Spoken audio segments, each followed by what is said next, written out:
People, Deluded, I'm back again. Thank you very much for tuning back in. I hope you're all doing well and safe each and every time. As usual, good morning, good afternoon, good evening, and good night, depending on who you are and wherever you are in this world. Now, you know me, I love to see youth players develop. I like to see them, of course, develop at Arsenal and hopefully progress to the first team. Long story short, I always say, you know, when it's regarded to our sort of premier talents, we haven't always seen the fruits of our labours, the Gnabry's, the Bennacirs, the now Donyell Malens, and I'm sure there's plenty of other examples. So I do like to see the career trajectories. I do like to see how they kick on.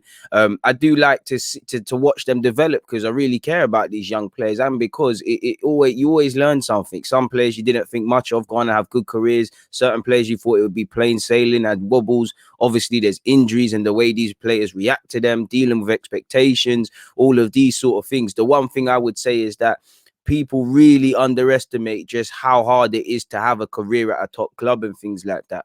But nonetheless, let's go on. Like I said, I don't know everything about these players. This is just my little notes and things. And some players have done better than others. There's players that couldn't buy a game for our youth sides, have gone elsewhere and they're playing Premier League and Championship football. So I think it does reflect football as a funny old game of opinions. And I'm not talking about Gnabry in this, but as you lot know, to reflect that, you know, Gnabry can play for can play for Germany, can play for Bayern Munich, but a certain former manager thought he couldn't play for West Brom. And, you know, that shows you how football's a funny old game of opinions. But if I share my screen with you guys, people, and admittedly, you know, this is sort of my dump sheet for all of my content, as you lot can see.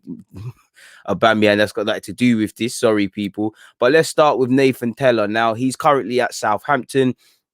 And again, I don't think he's a shoo-in for international football in Nigeria. Like, I think there's better wingers out there for Nigeria. But for me, surely Nigeria will take a chance to speak with him. Surely they'll speak with him because the 21-year-old, he's done a lot. You know, age 17, 18 years of age. It's crazy how life works. He was told in January 2017 he was free to leave Arsenal Football Club 6 months before his deal ran down, I believe. He had trials at several clubs to no avail. Eventually, he found a home in Southampton. And fast forward a couple of years now, 21, you know, he's made 11 Premier League appearances for Southampton. He's still, you know, on the cusp of things. He's not a regular per se, but he's progressed. He's been selected in their squad 19 times and he's made 15 appearances in all comps, people. So he's been in the squad 19 times, played 15 times.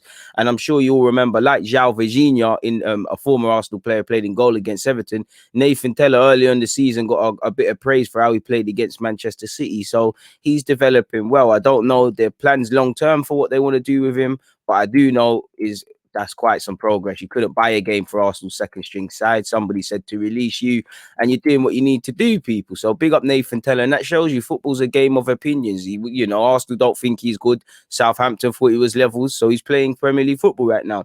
If we look at Robbie Burton, now I respect him because he was offered a new deal. He could have stayed at Arsenal. I think when you talk about Nathan Tormey, Robbie Burton, you know, a couple of the players that have gone out on loan, you know, the Medleys, the John Juleses, the Ballards, these sort of guys around this age group, you need to play first team football. And it does feel like a lot of them, I'd say in particular, Robbie Burton, Jordan McNeff and Nathan Tormey, it became a thing like you couldn't really see a pathway for you. Look, like I can't really see you lot breaking the grade. You're clearly good enough to play better than 23's football, but for one reason or another, it's not quite clicking.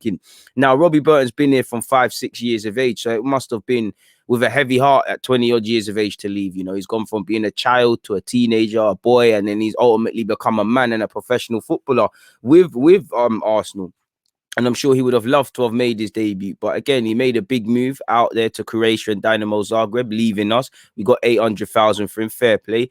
And he's still not a regular per se within the Croatian setup, people. Like he's been on the bench, you know, Europa League. He's made 2 appearances, but he's been a last-minute sub. He's done all right. We all know Croatia, specifically Dynamo Zagreb, the history they have with a number of talented Croatian footballers. And for a central midfielder, it's a good opportunity. And also to develop technically. Also, obviously, learning a new language, being outside your comfort zone, new culture, new language, new tactics, new way of doing things. I respect that. And it ties in with what we're seeing with, I know he plays for Wales, but these British/Welsh lads, they're moving everywhere now. And that's going to help him. And I always say, again, I don't know if Robbie Burton wants to be a coach, but generally, I think with all of these young players going to Germany, to Greece, to Croatia, just about anywhere, I think that's going to help them, help us I'm thinking a bit ahead for when these lot are now 35, 40 and trying to become coaches and things, because they've, you know, you look at the foreign boys, you look at a lot of the Spanish managers and stuff. Yeah, you know, Pep Guardiola made his way, you know, primarily at Spanish team, sorry, but he's played in Italy. How much did that stint in Italy change his philosophy? How much did that help him adapt to them now when he's going to be a manager in England and Germany? Do you get it? So I'm thinking a bit ahead, but I think that's a byproduct, a positive byproduct we could see with a number of these players. But sticking to task, people, he needed a pathway. He left, we got 800,000. He's playing Europa League football. He's playing Croatian League football. He's not a regular, as I said, but he's doing well. He's 22 in December. He's picked a good club to go to. The challenge for him is obviously to become a regular. Obviously, he was part of the team that knocked Spurs out the Europa League. So shout out to you, Robbie Burton, for that. I see this floating online in relation to him describing his move out there. He said, it was a risk to move here. I felt I was ready for first team football, and I've got to an age where I needed that experience. The history of Dynamo bringing through top young players like Modric has always been excellent. The way they brought through world-class midfielders attracted me. So many Croatia internationals came through. It's a great place to be as a young player, which is facts. Again, you know, it's all about development. You're a midfielder. You're not going to be Luka Modric, but if you could learn from the team and be in the environment that helped Modric, and you could even get a percentage of that, you'd be a half-decent player. He also spoke about the move. He said, when the offer came from Dynamo, it was very hard to turn down. I don't have any regrets about leaving Arsenal. I supported them as a kid. I had 14 years there, so I always wanted to play for the first team. I was disappointed that I never got a competitive game for them. To be honest, you could see a long time calling, you know, midfield was stocked. You're probably not top of the pops. You did have some injuries, you did have technical ability, but I don't think you really stood out enough. But you know, it's true, it helps him, you know, getting this chance to Croatia is going to help him develop as a person, as a man, as a better human, let alone a footballer. So yeah, he's made the leap. He did, I'm not going to read it all out, but he did kind of indirectly speak about the quality of the pitches, but you know, it is what it is. It's the real world. Now, moving away from him, people, apologies. And speaking about Nathan Tormey, now to my knowledge, I don't think he has a club. I could be wrong, but I remember he tweeted he turned down a 3-year deal at Arsenal because, similar to Robbie Burton and the whatnots, you know, he didn't want to play 23s. He needs a pathway. Sadly, he suffered a serious ACL injury, and I guess at this moment in time, I see no club. I guess the key is to fully rehabilitate, become fully fit, and I guess start the circuit of going in trial, which maybe it would have, again, without knowing all the details, maybe staying out, since you've got this injury, maybe staying at Arsenal would have been the best thing, starting your little rehab and then getting back on the circuit and negotiating a move. Because again, no club, serious ACL injury, it doesn't smell good, but we're backing our lad. He's 20 years of age. Hopefully he can find something for himself. But at this moment in time, to my knowledge, he's not at a club. Marcus McGain, who's had, you know, he's got Arsenal, Barcelona already on his CV. He's played in England, he's played in Spain, he's played in Holland, he's been about everywhere. You know, he's finally found a home in Nottingham Forest, but again, what has been his career, he keeps moving about. He's on loan at Oxford City. Allegedly, he's contracted until 2022 at Nottingham Forest. So he's got to impress and prove that he's worthy of getting an extended stay. He's got 4 assists in 15 appearances in League One. He's doing his thing, and it's just about continuing that. Really and truly, he's had a very diverse career already. He's been at Arsenal, been at Barcelona, been at Telstar on loan, now at Nottingham Forest, and it's just down for him to settle down roots, really and truly. Josh Benson, I'm not too sure many people remember him, but he was formerly of Arsenal. He's now at Burnley. He's played 6 times in the league, 12 times for Burnley in all comps. 21 years of age, doing what he needs to do. I'm sure you remember he's on the bench against us, and he played in their 5-0 L to Manchester City. Glenn Kamara, who I think is one of the best examples of getting your head down and working and not letting people, regardless of the positions they hold at prestigious clubs, have any say in relation to who you are and what you are, really, because he got his head down. You know, it didn't work out for him at Arsenal, did make an appearance at first team level, didn't work out, you know, went to Dundee, done what he needed to do at Dundee. Now you see him at Rangers playing the Europa League. You know, clubs in the Premier League are also always interested in him. He was linked with a move back to Arsenal. Just by typing his name, into Google, you can see Newcastle and Everton are allegedly interested. Obviously, he's playing under Steven Gerrard and he's won the Scottish Premier League, so that's a good CV.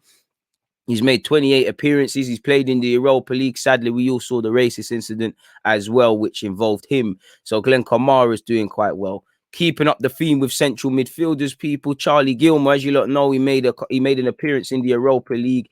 He's had a serious hard time with injuries as well, extending to his time at Norwich. He's got a great mentality, great attitude, and I really wish the best for him. He's moved to Scotland and joined St Johnstone. He's only made one appearance for whatever reason at this moment in time. Again, he has had a serious injury, but hopefully he settles down roots and he can be given an extended stay with the Scottish team, people, because like I said, he's had a tough time with injuries. And I think since he's left us, he's had a good learning curve for me, going to Holland, linking up with Youngster and actually former teammate and good friend Marcus McGain over at Telstar. He's been at Norwich, he's been at Arsenal. Now it's just time to settle down roots. And he is a Scottish youth international and he's a proud Scotsman and a proud Rangers fan. I'm sure he wants to make the most of stuff at St Johnstone.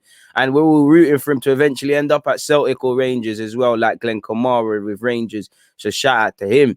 Now, Sam Greenwood, big up Sam Greenwood, man. Talented player. Broke my heart to see him leave, but I understand it. Sunderland was a good education for him. He left for Arsenal. He got his little education here. Mixed. For me, it looked mixed in relation to a possible pathway here. As we know, there's a bunch of strikers, or was a bunch of strikers at the time. When Leeds want to come for you, it is something. And again, time will tell if he makes it at Leeds or not. But I think there's every reason for him to. Next season, for me, whether it's being integrated into Leeds' first team on a more regular basis or going out on loan, that man needs to play men's football.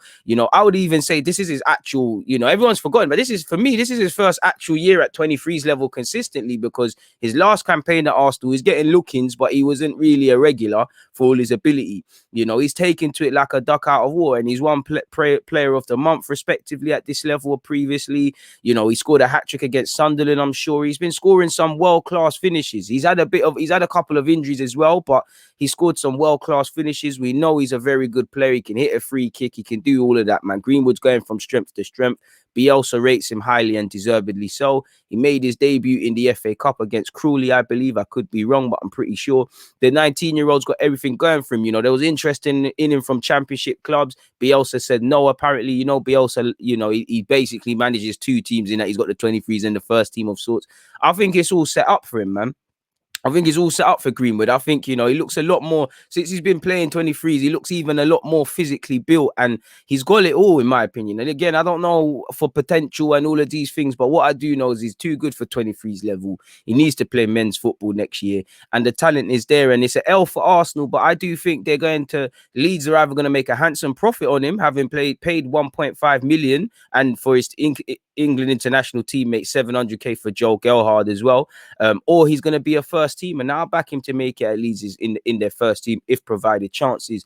Of course, he needs time to develop and all of these things, and once again, you can't overstate how much of a jump it is from academy to first team football. But I believe Sam's got the talent. I think he's gone from strength to strength at Leeds. I think he's shown his class. Like, he's standing out in a good way. He's one of the match winners. If he's not scoring, he's assisting. If he's not, he's putting in a performance, and he's shown his versatility. It's not just a striker thing. He can play in behind the 10. He can play on the flanks. It seems that Leeds exclusively use him as a striker. But I'd be encouraged, man, because you genuinely get the vibe. They have a plan for him, what they want him to be in 6 months, in 12 months, in 18 months, in 2 years, and things like that.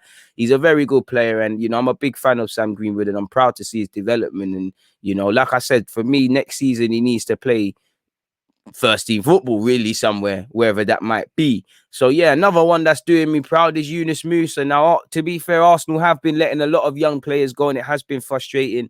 To be fair, in the case of Yunus Musah, the club did everything they could. They played him as a schoolboy in the under 18s with Miguel Aziz.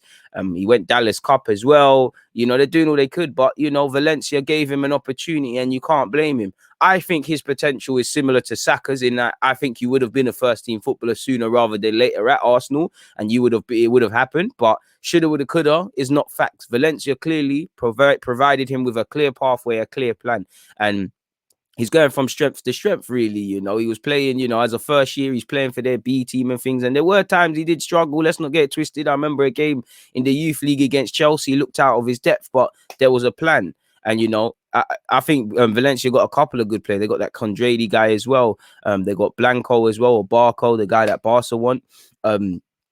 Yeah, Musa, there was a pathway, and now look at him. He's made 25 appearances this year, only got 1 goal, but he's 18. He's developing. He's primarily playing on the flanks as well as in midfield. Obviously, you've seen him commit his future to America. He's made his debut at that level. He's part of an interesting youthful sort of crop with America. So I think his decision to move to Valencia was backed up. Again, he could have stayed at Arsenal. He might have made it. He might not have. There's a bunch of midfielders here. I believe he's got the ability.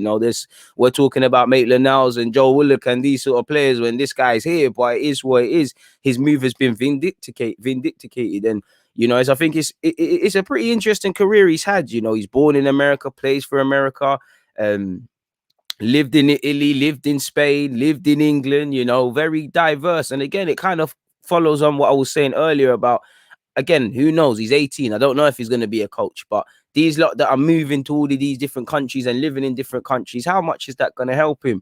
It's an L for Arsenal. He will make a handsome profit for Valencia. You can imagine Arsenal, as well as many other Premier League scouts, are monitoring his progress, but he should be in no rush to leave Valencia. He's got 25 appearances. Try to get closer to 100 career appearances, in my opinion. Then whatever happens, shall happen.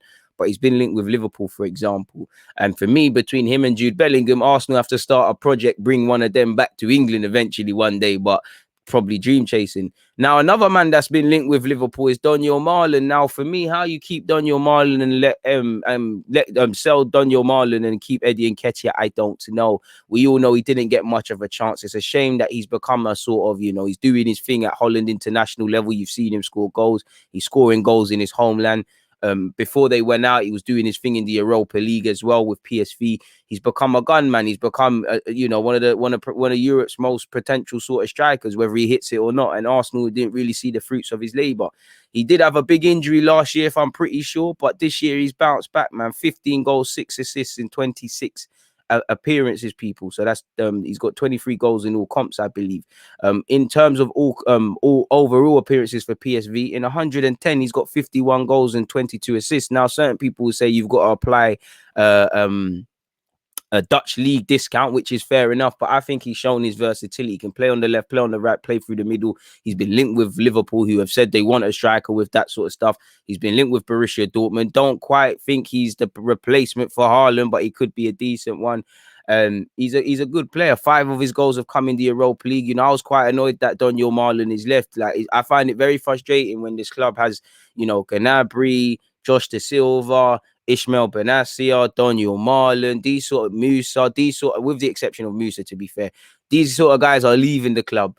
And with all due respect, you're persisting with Joe Willock, with Maitland-Niles, these sort of players where, with all due respect, it seems like we've been very complacent, like with, for me anyways, when I look at the central midfield area in particular, it seems like a lot of these midfielders were let go because we put a hat on Joe Willock, and I hope we see the fruits of that labour.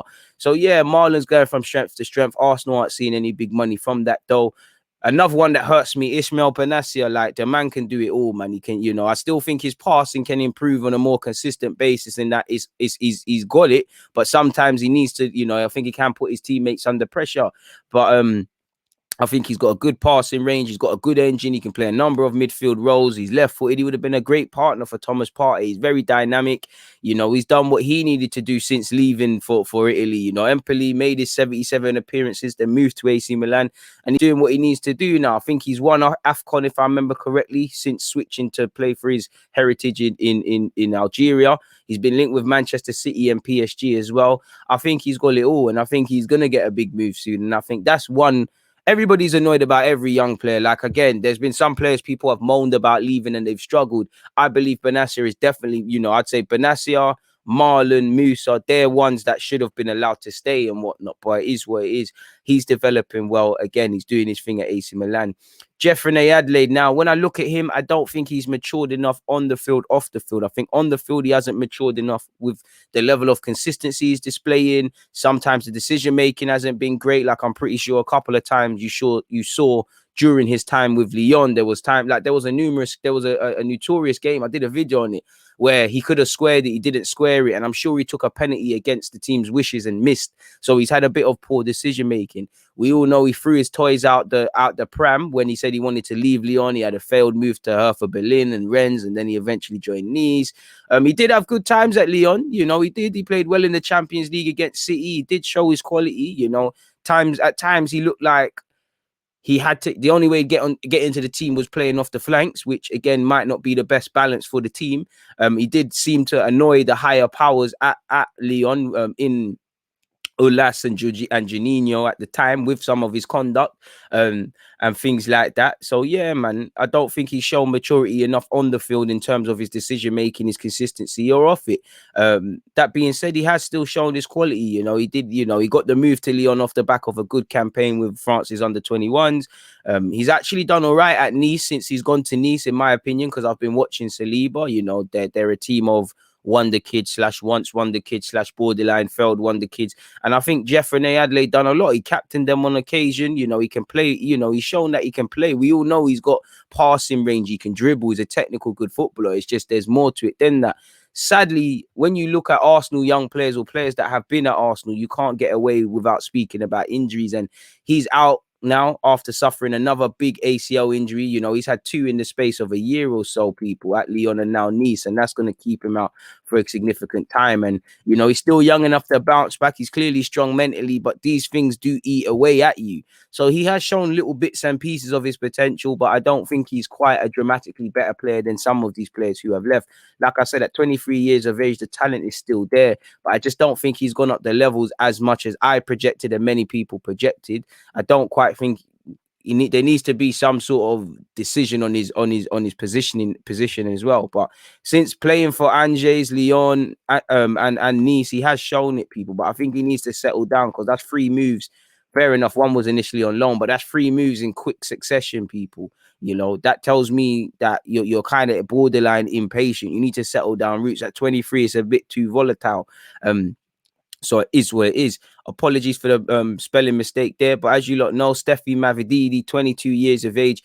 He didn't get a chance. I felt he should have got a chance at Arsenal, because more, you know, poorer strikers got chances. But, you know, he did show his quality on loan at Charlton. But again, you know, injuries persisted there. Poor loan spell at Preston. Lack of pathway. I understood going to Juventus. Not on the basis of you playing there. You know you're not going to. You know yourself you're not going to make it there. Apologies, people. The wire for my charger. Sorry, people. Technical difficulty. I've just been notified that we need to put the charger in. But yeah, man. You know, he probably knew he wasn't going to make it at Juventus, but still the chance to actually play men's football for their C team, B team, whatever, because they play in Serie C, I believe, or one of them. So more competitive football and a bit of stability, to have different little training. You know, different training. He's trained with Ronaldo, so he's been in that first team aspect. You know, too many people can't say that. You know, being at Juventus, it's a good way to follow in with Arsenal, of getting your development, going in, because he's gone with the loans already, and then leaving. You know, he had a loan spell at Dijon, and he did okay there. He's making it, for me, probably his most promising period right now post Arsenal is Montpellier. He's doing quite well. Decent option within their side, people. And I think when I look at it, when you look at it and you say, oh, you went Juventus, you weren't going to make it. I think that's a dim way. I think there's been a lot of stability in his. I think he's made the right decisions, man. I think the Arsenal thing, the pathway weren't there, the random loans weren't there. So he went Juventus for a year, you know, got his name on the map, done his little development there, learned the language, out of your comfort zone.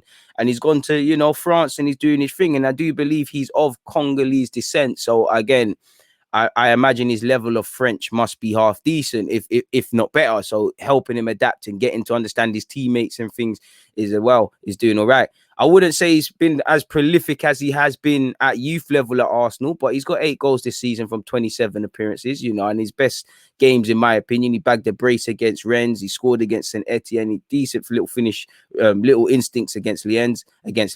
And obviously it's always going to be good when you score in big games against PSG. You know, I know him as a striker, but I'm not watching Montpellier week in, week out, but he seems to be used all across the front 3 positions. You know, He's got 8 goals for them so far. That's as many as he had for his loan club in Dijon. He obviously scored none for Arsenal or Juventus. He's got 13 league goals to date in France. So I'm sure at 22 years of age, he wants to better that.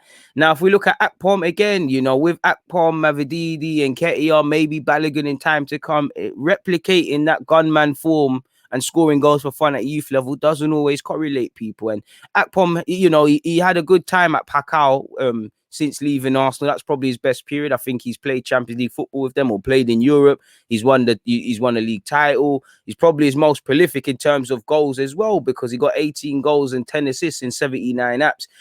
Again, some of this was when he was a young player and things, so it's not necessarily fair to him, but you know, at 25 years of age, he's in total career appearances in the Championship, he's made 84. And he's only got 7 goals. So again, you know, he was sometimes them loans were when he was a young player, but I think this shows the inconsistency and just how hard it is, really. If you type his name on Google right now, people, allegedly the club didn't look at he was on their list, but they didn't actually watch him live when they signed him. Neil Warnock said that. Lo and behold, could you be surprised where he's only got 4 goals and two came, it's meant to say came there, 2 actually came in the first 3 weeks of the season, people. This season, he's got 32 appearances and 2 assists. And either way, again, you'd have to speak to a Middlesbrough fan to get the real diagnosis. But again, that isn't going to help you at 25 years of age. That isn't what you want to hear, really. But hopefully Akpom can better that. Now, again, I did think Dragomir would have been doing a bit better, man. I know he initially went to Serie C, Serie B with Peregia. You know, he was doing all right there initially, to the point where Benfica were allegedly watching him. The team fell off a cliff, and as did he. He now finds himself in Serie B with Virtus and Tella, where he's made 9 appearances. He joined them in the January window. From what I've seen by him, just monitoring his post-Arsenal career, the techers is still there. The talent is still there. I still think physically there's a lot of improvement. I don't think he's consistent enough. I do still think the game kind of passes him by. Apparently, you know, Adrian Mutu advised him to return back to Romania. He's still only 21 and 22 in April. Well, 22 this month, people. It's April the 1st. So, you know, he's still got a lot of time, but I did project him to be a bit better. And this is why I like doing these videos and tracking their progress, because certain players have probably exceeded more expectations. When you look at Josh Martin and Nathan Tella, certain players are struggling. Certain players are just doing what they were doing. Now, again, I haven't been following too much, so this is more just internet research. But Yacine Fortune, who joined us the same time as Reine-Adelaide, has also gone to France, people. It seems like France is the place now. He's joined Angers on loan from FC Sion. He's made 4 appearances so far and he's got no goals. His time in Switzerland, he scored 2 goals and he got 1 assist in 38 games. And I'm sure that developed him. You know, he turned down a 4-year deal allegedly at Arsenal to leave. Now, João Virginia, since leaving Arsenal for Everton off the back of a great under-19s Euros, he's had to be patient for opportunities at Everton. In fact, he's even had, you know, been on the bench for us, against us. I remember he went Reading last year or the year before. I think it was last year, and it was cut short in January, I believe. He had a terrible time, you know, and again, moments like that, you learn a lot. He's still a young keeper and he's still going to have to be patient. And that Reading spell was poor, but he's got to show his quality here and there, I guess, at Everton, because, you know, for whatever reason, injuries, whatever, Carlo Ancelotti started during the FA Cup. And I think he did, like another former Arsenal player who did quite well against Man City, really, in that game.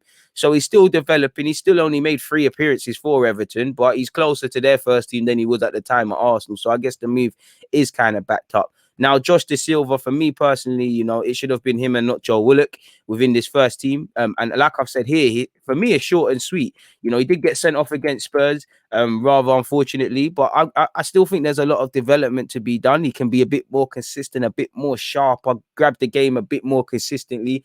But I think he's done well, and I think it's a matter of time. Forgive me for the spelling error there, people.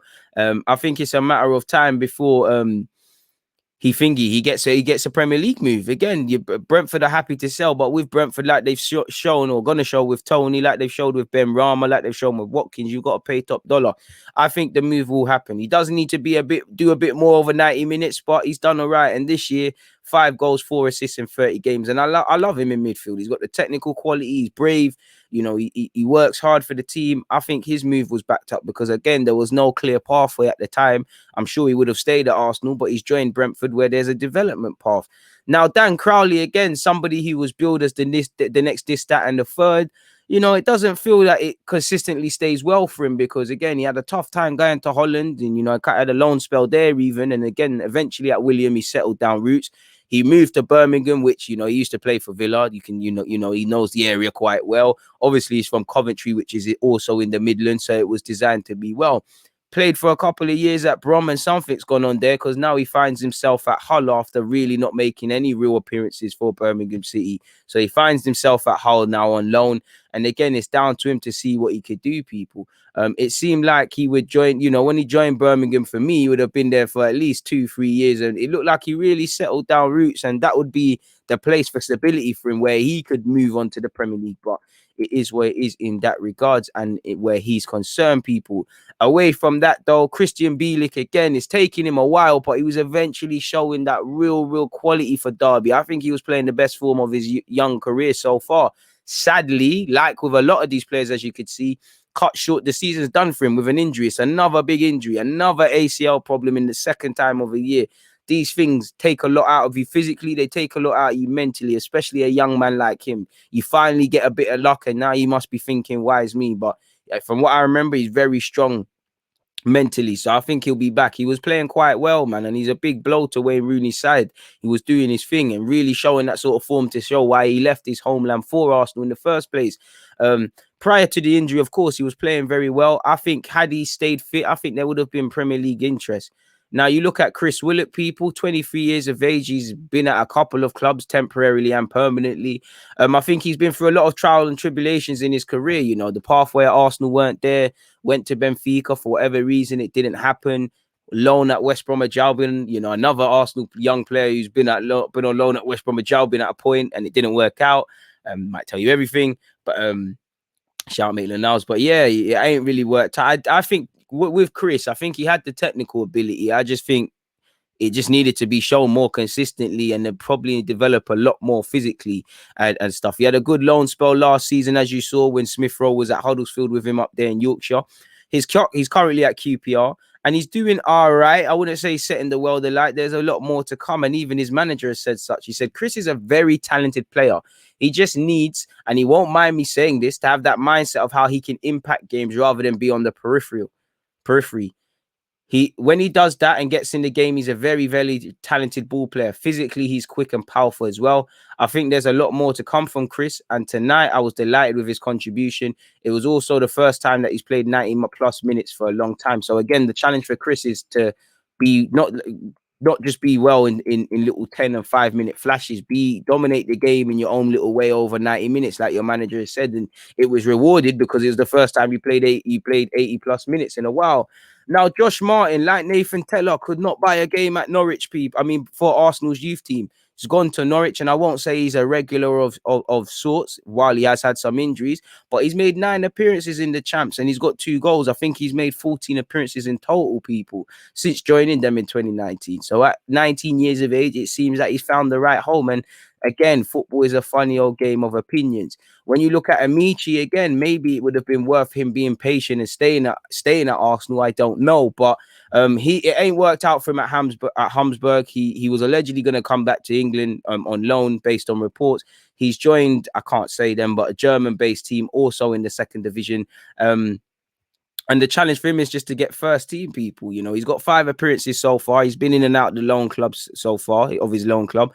At Hamburg, I'm sure he's learned a lot about himself on and off the field. And again, it's always a lesson. It probably ain't done the Jadon Sancho thing he was hoping for initially, but you probably learn a lot about yourself. In adversity, you learn a lot, and that's going to help him. I still believe he's got talent, people. He's 20 years of age. I still think he could have a future. Physically, I think he needs to improve. And I think the one good thing about this move, if he had any false sense of security as to his level of playing, or where his level at, he can't have that anymore, people, because you did get the vibe that it came across based on reports that he was a bit impatient. But it is what it is, people. The loan at Hamburg hasn't worked out. He was subjected to playing for their B team, really and truly. Minuscule minutes for their first team. Made 3 appearances, 12 minutes of football all season, really. The challenge to him now is to prove to Hamburg and prove to the world and prove to himself that he deserves to play week in, week out. He's still 20. You can't write off anybody. but he just needs to develop and stuff like that. But many people will sit there and say, yo, Europa League final, Saka and you were the guys. You're on the bench. Saka's gone from strength to strength. You're on the circuit of moving around. Because again, I'm sure after this loan, I'm sure him and his advisors, I'm sure they'll speak to Hamburg and say, where do you see my client? And Arsenal won't really care because we've got a decent sell-on fee for him. But I still believe in Amichi. But this just shows, again, it's not easy being a professional footballer and developing. You know, don't see this and write him off, because staying at Arsenal might not have been the right thing. Vontae Daly Campbell, again, the club didn't rate him, didn't get a new deal, but who cares? Again, funny old game of opinions. You know, playing for Brendan Rodgers now. Brendan Rodgers gave him 90 minutes in the FA Cup against Brighton. You know, he's played even a couple of other roles for their 23s, and he's doing quite well for Leicester. And again, the only thing you would say is pathway. Because again, you'd imagine Pereira probably needs to leave for him and James Justin to get look-ins. But I would say he's in the right place. Look at what Brendan did with James Justin. James Justin didn't play the first season. He barely played first season. He was there really. And this season, strength to strength. So I think if he remains patient, he's in the right place. I'd imagine sooner rather than later, you know, I'd imagine maybe next season it's time to play first team football, because again, as a defender, you need to become proactive. You need to learn how to play consistently and all of these sort of things, people. These are other videos. So yeah, man, it is what it is. As you lot can see with all of these players, they've all had different paths so far. And again, I might do this video again in a year's time and certain things have happened. One thing I do like is a lot of these players took the jump to play first team football. They didn't just stay with the 23s. And as you lot can see, there's mixed success. Some footballers are doing better than others, but personally, I like to track their careers. On that note, though, I'm going to get out of it. It's been a fantastic half an hour rod with you lot. Please make sure you hit the like button, comment, subscribe, and let me know if you like this sort of content, and I'll stop doing it if you don't. It's as simple as that, and keep doing it if you do. On that note, people, DG.